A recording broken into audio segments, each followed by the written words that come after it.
Sahabat air hidup yang diberkati oleh Tuhan, jumpa lagi dengan saya melalui program Bimbingan Iman Jemaat. Dan pada hari ini kita akan membahas satu bagian firman Tuhan yang terambil dari Injil Yohanes pasal 4 ayat 13 sampai dengan ayatnya yang ke-15. Namun sebelum kita membaca dan merenungkan firman Tuhan ini, terlebih dahulu mari kita berdoa. Firman-Mu itu adalah pelita bagi kaki kami dan terang pada jalan kami. Berilah kami pengertian dan pencerahan untuk dapat memahami dan mengerti isi firman Tuhan ini, serta kami mampu memperlakukannya di dalam kehidupan kami setiap hari. Berfirmanlah kepada kami ya Tuhan, karena kami siap mendengarnya. Amin. Yohanes 4 ayat 13 sampai dengan ayatnya yang ke-15. Demikian bunyinya. Jawab Yesus kepadanya, barang siapa minum air ini, ia akan haus lagi. Tetapi barang siapa minum air yang akan kuberikan kepadanya, ia tidak akan haus untuk selama-lamanya. Sebaliknya air yang akan kuberikan kepadanya akan menjadi mata air di dalam dirinya, yang terus-menerus memancar sampai kepada hidup yang kekal. Kata perempuan itu kepadanya, Tuhan, berikanlah aku air itu, supaya aku tidak haus dan tidak usah datang lagi ke sini untuk menimba air. Demikian sabda Tuhan.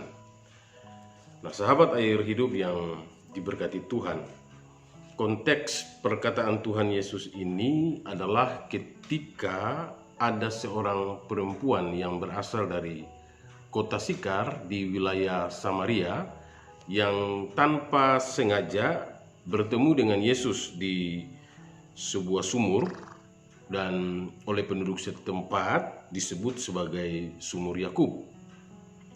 Wanita itu tidak menyangka bahwa pria yang memintanya diberi minum, ternyata adalah Tuhan yang akan mengubah jalan hidupnya secara radikal, mengubah jalan hidupnya secara total.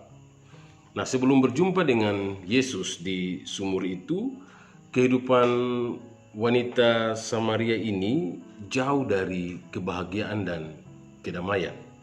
Nah, ini terbukti dari cerita kehidupan wanita ini atau narasi kehidupannya.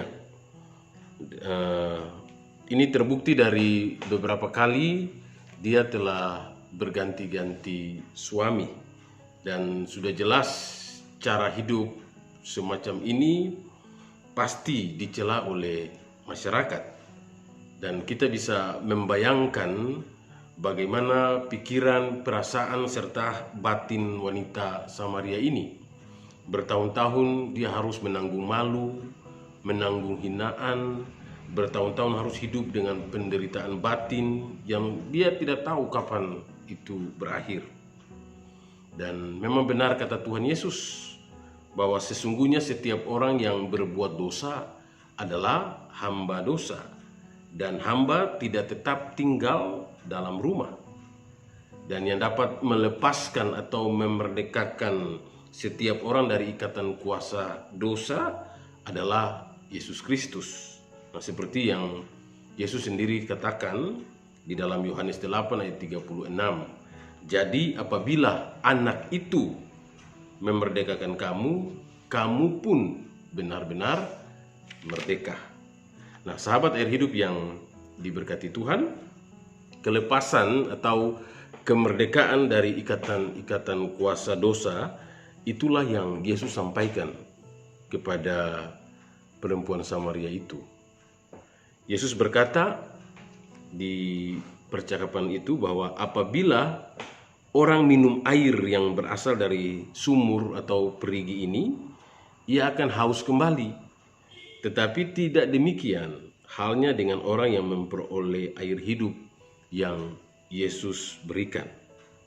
Nah, yang Yesus maksudkan dengan air hidup itu adalah kebahagiaan sejati, kedamaian sejati yang ia sediakan di dalam anugerahnya.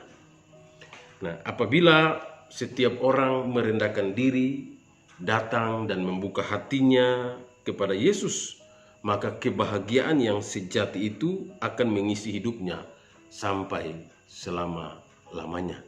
Nah, itulah yang dialami oleh wanita Samaria itu.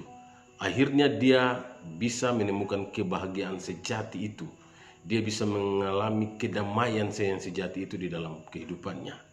Maka hari ini juga hal yang sama juga Tuhan tawarkan kepada kita semua. Tuhan mau supaya kita menjalani kehidupan kita di bumi ini dengan hal-hal yang memuliakan nama Tuhan. Dan Tuhan mau supaya betul-betul kita mengalami kebahagiaan yang sejati itu. Karena itulah yang dikatakan oleh Yesus, aku datang supaya mereka mempunyai hidup dan mempunyainya dalam segala kelimpahan. Ya, demikianlah renungan singkat hari ini yang bisa saya sampaikan. Biarlah menjadi berkat bagi kita. Selamat beraktivitas, hidup terus memuliakan Tuhan. Amin. Mari kita berdoa. Tuhan, terima kasih untuk firman Tuhan di hari ini. Hamba berdoa supaya firman ini menjadi pegangan bagi setiap umat-Mu, khususnya para sahabat air hidup ini, untuk hidup tetap memuliakan Tuhan di dalam karya-karya yang mereka lakukan. Berkati kehidupan mereka, semua aktivitas mereka sepanjang hari ini. Dalam nama Yesus kami berdoa. Amin.